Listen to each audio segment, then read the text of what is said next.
पुरुषोत्तम मास महात्म कथा अध्याय 9। सूत जी बताते हैं कि मेधावी ऋषि की कन्या अपने पिता के निधन के बाद अत्यंत दुखी और अकेलेपन में जीवन व्यतीत कर रही थी। उसका हृदय शोक से भरा हुआ था। वह न केवल माता पिता से विहीन थी, बल्कि अपने भविष्य को लेकर भी चिंतित थी। वह कन्या एक सूनी हिरणी की तरह भयभीत थी और असहाय होकर अपने घर में रहती थी। उसके नेत्र आंसुओं से भरे रहते, हृदय दुख की अग्नि में जलता रहता था और हर क्षण वह अपने जीवन का कोई मार्ग नहीं देख पाती थी। उसके मन का सबसे बड़ा दुख यह था कि उसका विवाह नहीं हुआ था और अब उसके जीवन का क्या होगा। यह चिंता उसे भीतर से तोड़ रही थी।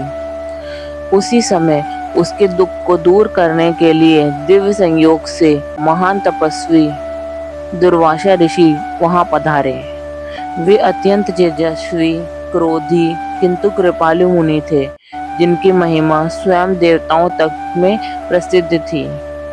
उन्हें देखकर कन्या के मन में आशा की किरण जगी। कन्या ने अत्यंत श्रद्धा और विनम्रता से दुर्वासा ऋषि का स्वागत करा।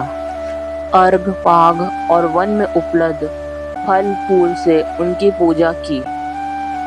उसने उन्हें प्रणाम करते हुए कहा कि आज उसका जीवन धन्य हो गया, क्योंकि एक महान संत उसके द्वार पर आए हैं। उसने यह भी कहा कि शायद उसके पिता के पुण्य के कारण ही यह सौभाग्य उसे प्राप्त हुआ है।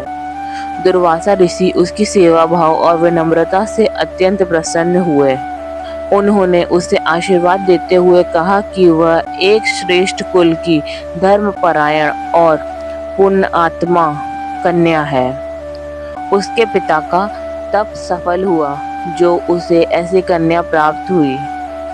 तब कन्या ने अपने हृदय का सारा दुख उनके सामने प्रकट किया।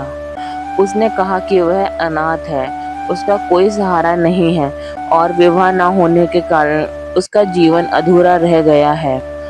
उससे यह भय सता रहा है कि यदि शीघ्र विवाह न हुआ तो उसका जीवन व्यर्थ हो जाएगा।